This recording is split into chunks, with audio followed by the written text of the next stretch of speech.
FDIC takeover sparks bank runs. BOA and Wells Fargo fears. Now, are we going to see another panic like we did in 1931, or is this just going to resolve itself going into Monday over the next couple days? Let's go ahead and dive in. Why all of a sudden meltdown in bank stocks? Here's a couple interesting theories. So the KRE, the U.S. Regional Bank ETF, is blowing up today with a 3 standard deviation move down. This is just before the bank run happened. So the ETFs are tanking. You have big money pulling out of the banks, the SVB insider trading. You also had people pulling and selling stocks to go ahead and give to their employees as bonuses. One of the things we want to talk about is how banks can hold liquidity. Well, one of those ways is bonds. And you might say, oh, bonds are safe. But when you hold bonds as liquidity, you have to sell those bonds. And what's happening is when you purchased a bond last year and rates keep going up, those bonds that have, say, a 1% interest rate aren't worth as much as, say, bonds purchased this year that have maybe a 4% interest rate. And so what they're doing is they're going to have to take a loss on those bonds that were deemed safe at the time to have that liquidity in their bank. So what's going on is as people start pulling out of their bank accounts, they have to go and grab liquidity. And that's done by selling bonds. And when they sell these bonds, they're having to realize these losses. And you can see that these unrealized losses are actually pretty high. In some cases, you see negative $675 billion. SVB collapse marks the second largest bank failure in U.S. history. Total U.S. credit card debt is set to cross $1 trillion with interest rates at a record 25%. Interest rates are rising at their fastest pace in history. Mortgage demand at a 30-year low with home prices falling at their fastest since 2011. Average new car payments is now over $800 a month. That's the average new car payment. Total U.S. mortgage debt is now double the 2006 peak. 36% of Americans have more credit card debt than they have in savings. Average American spending is a record 46% of their income on house payments. U.S. government debt is on track to hit $50 trillion in 10 years, and interest on the U.S. debt is expected to hit $1 trillion by 2033. Meanwhile, inflation is above 5% for the last 21 months. The system is officially broken. What this is doing is shining a light on traditional finance. JP Morgan has massive unrealized losses also. Charles Schwab, Wells Fargo, all the big banks are doing this. They're all purchasing bonds, and as bonds are worth less and less from a year ago that they hold, you have unrealized losses. And what they're counting on is rates to go back down before they have to get into that liquidity. So if people start a bank run, this could be really bad. This could be the start of a black swan. Now, real quick, everyone likes to talk about the FDIC. They don't have enough money to cover all the money in the banks. There's more than $22 trillion in the U.S. banking system. The FDIC has $124 billion on its balance sheet and $100 billion with a line of credit from the U.S. Treasury.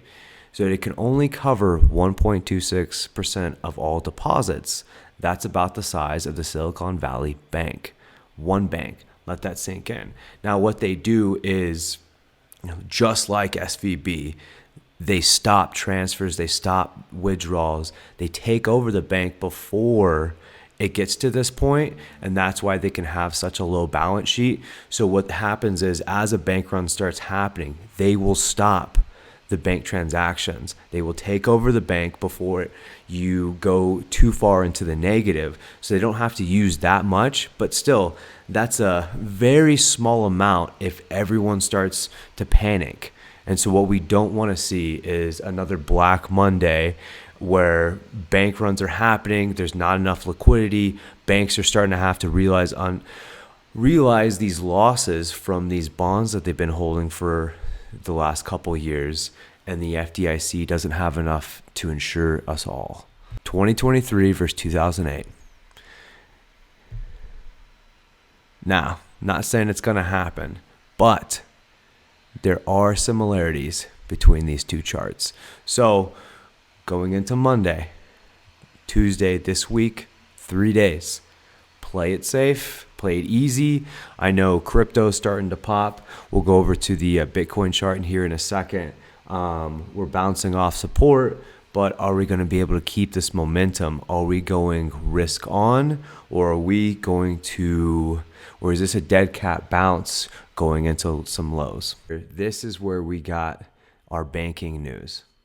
We went below the 200-day moving average. We've bounced off support, our little support range that we had drawn.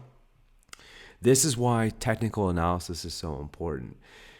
Once we drop past the 200-day moving average, look at this candle. Massive candle to the downside, but we hit this support zone that we had drawn earlier. And these lines have been here, right? And look at how clean this is. Bounced off 200 into resistance, right? Once we passed below with all the negative news, drove us back down to the support zone, and then we bounced back up. Going through the 60 and the 200-day moving average, big candle, but we're having a little bit of a hesitation here. But on the same time, your MACD is starting to flip over, right? And so you're kind of in the middle. We could use 200-day as our support. We could bounce back off of this, head back up to the 25,000. There's a lot of shorts that are going to be liquidated, and that could provide our volume. At the same time, people aren't really trusting traditional finance, and they're starting to move out of banks and into these risk-on assets like Bitcoin. So real quick, we'll look at crypto as a whole. The total market cap is back up to 1.01% or 1.01 trillion. You can see Bitcoin in the last 24 hours is up 7%, but we're still down 1.35 on the 7-day. Ethereum is back up to 1581. We had a nice little pop. We're up actually almost 1%. And up 7% on the 24 hours. Tether, BNB, USDC is still just under $1. We went from $1 to 88 cents and then back up to 98. The problem with USDC is Circle holds $3.3 billion in the Silicon Valley Bank. And so that's about a quarter of what they hold in reserves, they said, cash value. Cardano, everything took a hit, but you can see even Cardano, 7 days, we're still up 0.12%, and we're up 8% in the 7-day. People use this opportunity to purchase into this dip. If you wanted Polygon at $1, that was your opportunity. Cardano was in the 20 cents area, right? So people are still buying into these dips, taking these opportunities to dollar cost average into some of these better price points.